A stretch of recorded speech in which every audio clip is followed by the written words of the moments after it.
Pastor Demas Salaberios is one of many pastors in New York fighting for the right to hold services in public schools in the city. There's so much prayer that's going forward. There's so many people, joining us in the fight. 16 years ago, the Bronx Household of Faith sued the city over a school policy preventing churches from holding worship services in public schools. And in December of last year, the U.S. Supreme Court declined to hear an appeal in the case, and the city declared victory.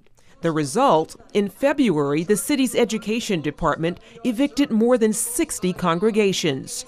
After a federal injunction, the churches were allowed to return to the school buildings, at least until June. This is the reason why right now houses of worship are allowed to meet in the public school, but this is a temporary patch. Councilman Fernando Cabrera is at work on a permanent solution, with measures before City Council, the State House, and Senate. I received green light from my speaker that is going to allow the vote to come to the floor. We're looking forward to passing it in the City Council to send a very loud message to the state legislator that the city of New York, 9 million people who live here, are in full support of this legislation. Many have been wondering why New York City would even want to force churches out of public schools.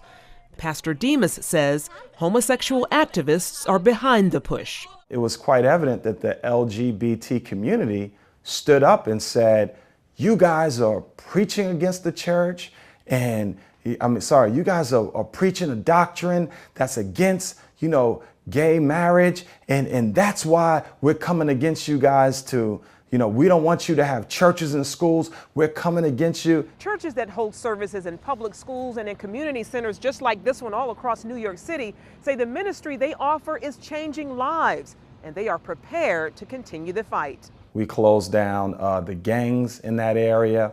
We shut down drug operations. God is moving in the Bronx. He's moving through Infinity Church. I mean, it's just great people that love Jesus, and they just have wild, radical faith to see God, do some amazing things. They hope that includes victory for religious liberty. Our hope and our prayer is that, this will come to some permanent solution before the end of June so that it doesn't have to be a court battle.